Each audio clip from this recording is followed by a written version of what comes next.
ഉൽപ്പത്തി പുസ്തകം അധ്യായം 5 ആദം മുതൽ നോഹ വരെ. ആദത്തിന്റെ വംശാവലി ഗ്രന്ഥമാണിത്. ദൈവം മനുഷ്യനെ തന്റെ സാദൃശ്യത്തിൽ സൃഷ്ടിച്ചു. സ്ത്രീയും പുരുഷനുമായി അവരെ സൃഷ്ടിച്ചു. അവിടുന്ന് അവരെ അനുഗ്രഹിക്കുകയും മനുഷ്യനെന്ന് വിളിക്കുകയും ചെയ്തു. ആദത്തിന് 130 വയസ്സായപ്പോൾ അവന്റെ സാദൃശ്യത്തിലും ഛായയിലും ഒരു പുത്രൻ ജനിച്ചു. ആദം അവന് സേത്ത് എന്ന് പേരിട്ടു. സേത്തിന്റെ ജനനത്തിനു ശേഷം ആദം 800 വർഷം ജീവിച്ചു. അവന് വേറെയും പുത്രന്മാരും പുത്രിമാരും ഉണ്ടായി. ആദത്തിന്റെ ജീവിതകാലം 930 വർഷമാണ്. അതിനുശേഷം അവൻ മരിച്ചു. സേത്തിന് 105 വയസ്സായപ്പോൾ എനോഷ് എന്നൊരു പുത്രനുണ്ടായി. എനോഷിന്റെ ജനനത്തിനു ശേഷം സേത്ത് 807 വർഷം ജീവിച്ചു. അവന് വേറെയും പുത്രന്മാരും പുത്രിമാരും ഉണ്ടായി. സേത്തിന്റെ ജീവിതകാലം 912 വർഷമാണ്. അവനും മരിച്ചു. എനോഷിന് 90 വയസ്സായപ്പോൾ കെയ്നാൻ എന്ന പുത്രനുണ്ടായി. കെയ്നാന്റെ ജനനത്തിനു ശേഷം എനോഷ് 815 വർഷം ജീവിച്ചു. അവന് വേറെയും പുത്രന്മാരും പുത്രിമാരും ഉണ്ടായി. എനോഷിന്റെ ജീവിതകാലം 905 വർഷമാണ്. അവനും മരിച്ചു.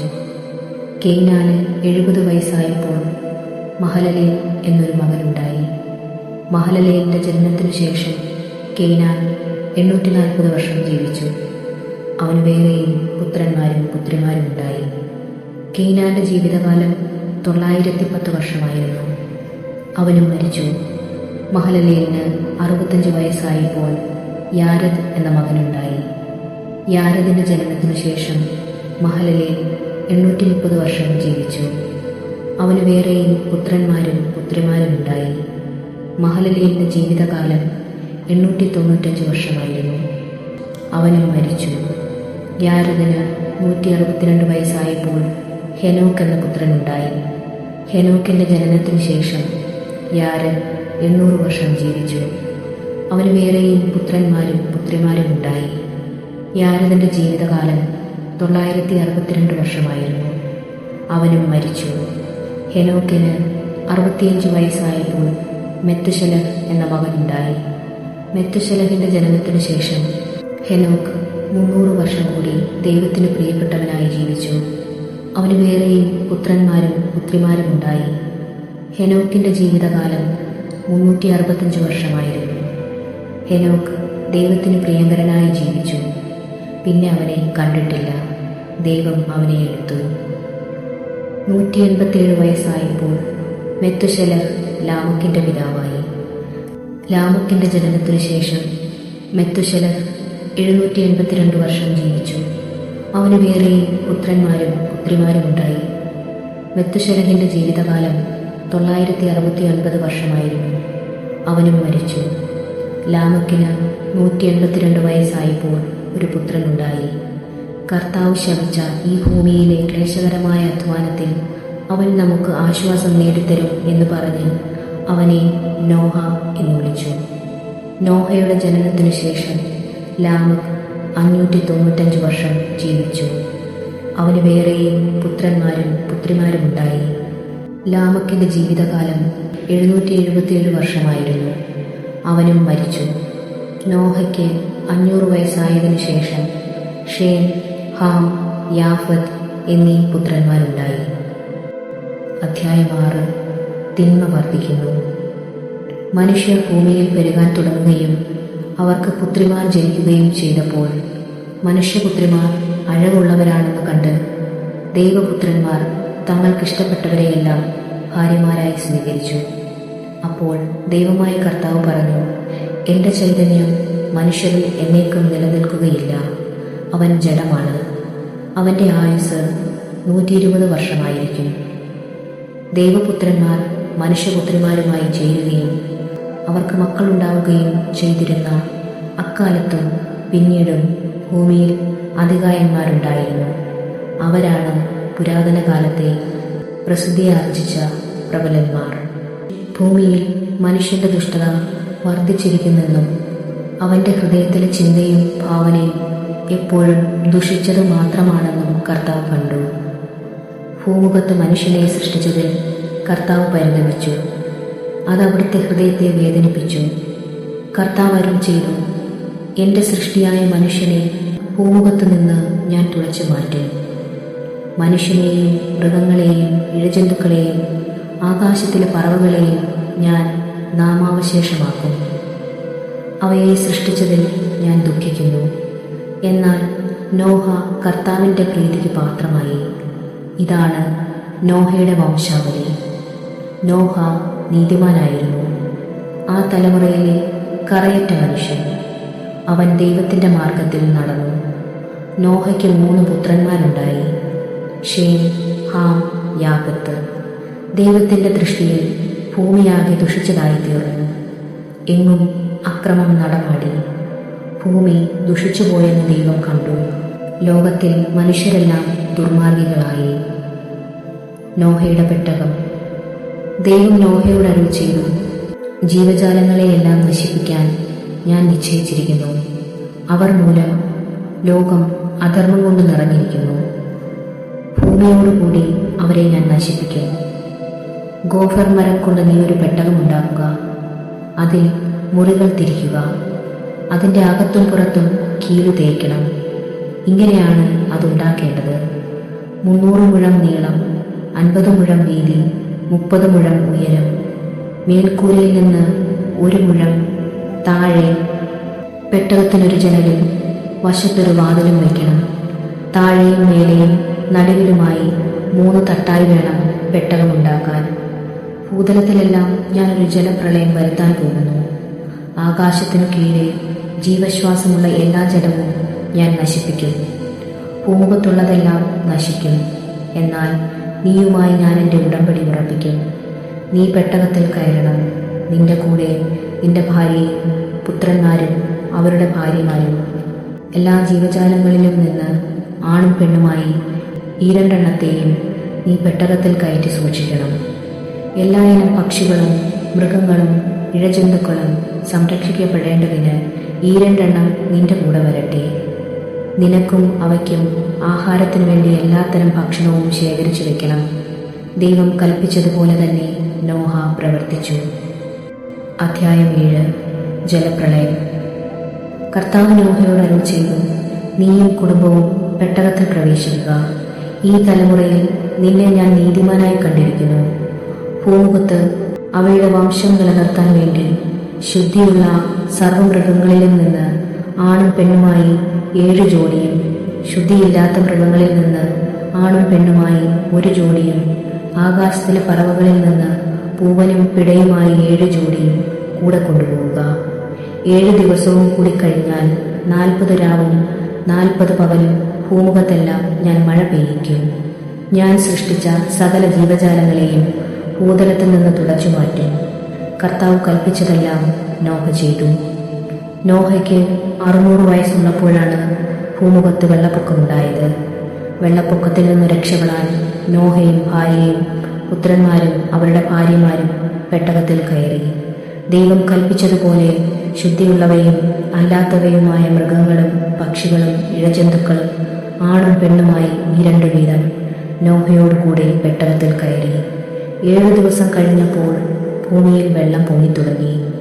നോഹയുടെ ജീവിതത്തിൽ 600-ാം വർഷം 2-ാം മാസം 17-ാം ദിവസം അഗാധങ്ങളിലെ ഉറവകൾ പൊട്ടിയൊഴുകി.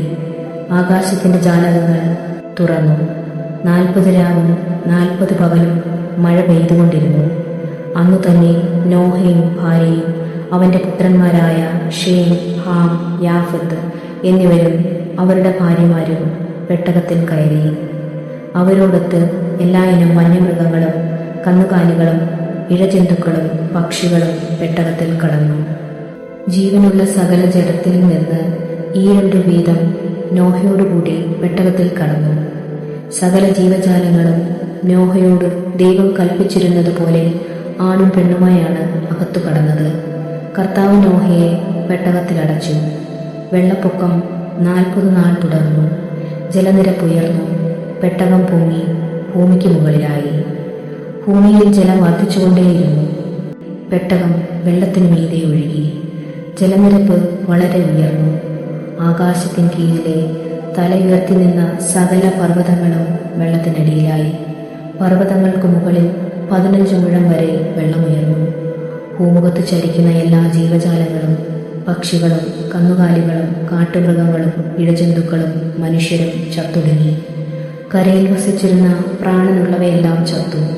ഭൂമുഖത്തു നിന്ന് ജീവനുള്ളവയെല്ലാം, മനുഷ്യനെയും മൃഗങ്ങളെയും ഇഴജന്തുക്കളെയും ആകാശത്തിലെ പക്ഷികളെയും അവിടുന്ന് തുടച്ചു മാറ്റി. നോഹയും അവനോടൊപ്പം പെട്ടകത്തിലുണ്ടായിരുന്നവരും മാത്രം അവശേഷിച്ചു. വെള്ളപ്പൊക്കം 150 ദിവസം നീണ്ടുനിന്നു. അധ്യായം 8. ജലപ്രളയത്തിന്റെ അന്ത്യം. നോഹയെയും പെട്ടകത്തിലുണ്ടായിരുന്ന എല്ലാ ജീവജാലങ്ങളെയും കന്നുകാലികളെയും ദൈവം ഓർത്തു. അവിടുന്ന് ഭൂമിയിൽ കാറ്റുവീശി, വെള്ളമിറങ്ങി, അഗാധങ്ങളിലെ ഉറവകൾ നിലച്ചു, ആകാശത്തിന്റെ ജാലകങ്ങൾ അടഞ്ഞു, മഴ നിലയ്ക്കുകയും ചെയ്തു. ജലം പിൻവാങ്ങിക്കൊണ്ടിരുന്നു. 150 ദിവസം കഴിഞ്ഞപ്പോൾ വെള്ളം വളരെ കുറഞ്ഞു. 7-ാം മാസം 17-ാം ദിവസം പെട്ടകം അറാറത്ത് പർവ്വതത്തിൽ ഉറച്ചു. 10 മാസത്തേക്ക് വെള്ളം കുറഞ്ഞുകൊണ്ടേയിരുന്നു. 10-ാം മാസം 1-ാം ദിവസം പർവ്വത ശിഖരങ്ങൾ കാണാറായി. 40 ദിവസം കഴിഞ്ഞപ്പോൾ നോഹ പെട്ടകത്തിൽ താനുണ്ടാക്കിയിരുന്ന കിളിവാതിൽ തുറന്ന് ഒരു മലങ്കാക്കയെ പുറത്തുവിട്ടു. വെള്ളം വറ്റുമ്പോളം അത് അങ്ങുമിങ്ങും പറന്നു നടന്നു. ഭൂമിയിൽ നിന്ന് വെള്ളമിറങ്ങിയോ എന്നറിയാൻ അവൻ ഒരു പ്രാവിനെയും വിട്ടു. കാലുകുത്താൻ ഇടം കാണാതെ പ്രാവ് പെട്ടകത്തിലേക്ക് തന്നെ തിരിച്ചു വന്നു. ഭൂമുഖത്തെല്ലാം അപ്പോഴും വെള്ളമുണ്ടായിരുന്നു. അവൻ കൈനീട്ടി പ്രാവിനെ പിടിച്ചു പെട്ടകത്തിലാക്കി. 7 ദിവസം കൂടി കാത്തിട്ട് വീണ്ടും അവൻ പ്രാവിനെ പെട്ടകത്തിന് പുറത്തു വിട്ടു. വൈകുന്നേരമായപ്പോൾ പ്രാവ് തിരിച്ചു വന്നു. കൊത്തിയെടുത്ത ഒരു ഒലിവില അതിൻ്റെ ചുണ്ടിലുണ്ടായിരുന്നു. വെള്ളമിറങ്ങിയെന്ന് നോഹയ്ക്ക് മനസ്സിലായി. 7 നാൾ കൂടി കഴിഞ്ഞ് അവൻ വീണ്ടും പ്രാവിനെ പുറത്തുവിട്ടു. അത് പിന്നെ തിരിച്ചു വന്നില്ല.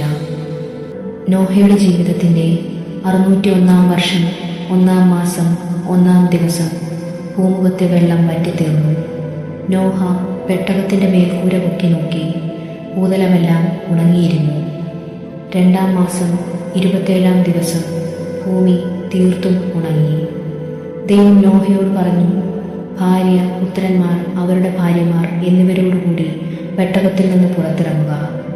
പെട്ടകത്തിലുള്ള പക്ഷികളെയും മൃഗങ്ങളെയും ഇഴജന്തുക്കളെയും എല്ലാം പുറത്തു കൊണ്ടുവരിക. സമൃദ്ധമായി പെരുകി അവ ഭൂമിയിൽ നിറയട്ടെ. ഭാര്യയും പുത്രന്മാരും അവരുടെ ഭാര്യമാരുമൊത്ത് നോഹ പെട്ടകത്തിൽ നിന്ന് പുറത്തു വന്നു. മൃഗങ്ങളും ഇഴജന്തുക്കളും പക്ഷികളും ഭൂമുഖത്ത് ചലിക്കുന്നവയൊക്കെയും ഇനം തിരിഞ്ഞു പുറത്തേക്ക് പോയി.